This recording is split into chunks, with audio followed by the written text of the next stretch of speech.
Swedish meatballs. You probably had them at IKEA, but we're not trying to go to IKEA. We're just gonna make them at home. Savory gravy, egg noodles. They're still great as leftovers. So let's do it. Hey girl, hey, Swedish meatballs. For the meatballs, we're going to need some onions, garlic. We swirl some oil in a pan, and we're going to cook those onions and garlic down. Once they are cooked, we're going to place them into a bowl and let them cool off. To the bowl, we're going to add some panko crumbs, Parmesan cheese, eggs, milk, herbs de Provence or Italian seasoning if you don't have it. Give that all a mix. Don't forget some salt. Now ground pork, ground beef, and get that mixed in as well. Now we need to form our meatballs. I'm using an ice cream scooper because someone said that it would be faster, and it kind of was, but it doesn't really form the ball the way you like, so you still have to go with your hands to get it into the ball. But anyway, place your meatballs into the freezer for 15 minutes. Now for the sauce, we need some beef stock and chicken stock. I'm just gonna use beef bouillon and a little bit of chicken bouillon. It works, and I don't have to buy anything new. Going to get this up to 2 cups of hot water. So we're going to need our egg noodles. We're just going to boil water. I don't think I need to show you how to do that.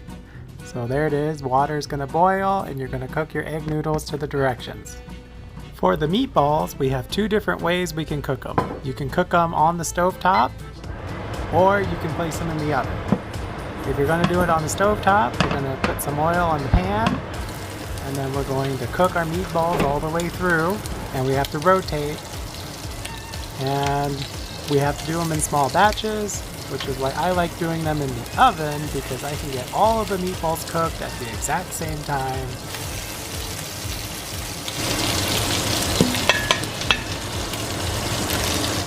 To bake them in the oven, we need a 400-degree oven, Fahrenheit. We're going to bake them for 15 minutes. Then we're going to take them out, and we're going to flip them over. And then we'll put them back in again for another 15-20 minutes. And then we're going to use the broiler to get them nice and browned, about 2-3 minutes under that broiler. Just keep an eye on it and don't burn it. But look at that, and all those juices you want to save.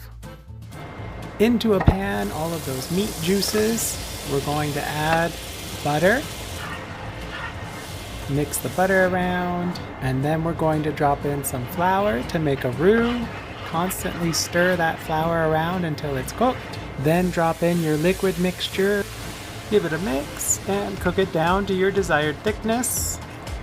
Then we're going to add Worcestershire sauce, Dijon mustard. A little bit of Dijon goes a long way, just be careful. If you want it to be thinner or more saucy, just add a little bit of water. Next, we're going to grab our hot gravy, put it into a container, and put in a little bit of our sour cream and mix it in, which is called tempering. Basically, we don't want our sour cream to curdle, so we're getting it used to the hot temperature slowly. Just incorporate it a little bit at a time. Some of the hot liquid with the cold sour cream. And once that's ready, then you can drop it into your saucepan and get it well incorporated. If you're planning on eating all of your meatballs in one night, place everything together. If you're going to plan on having leftovers, I would keep everything separate. Meatballs stored separately, the sauce stored separately, and your egg noodles stored separately. But if you're not, go ahead and just mix it all together and serve. You could do some fresh parsley over it. I'm doing some fresh chives. Well, not fresh. I'm doing dry chives. It looks fancy, yeah? No, I don't know. It's fine. This is how I stored everything.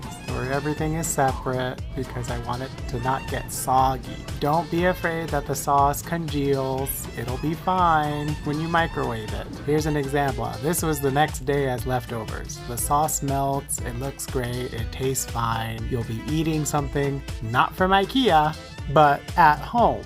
Let me know if you gave this a try and how it turned out for you. Anyway, thanks for watching. Bye girl, bye!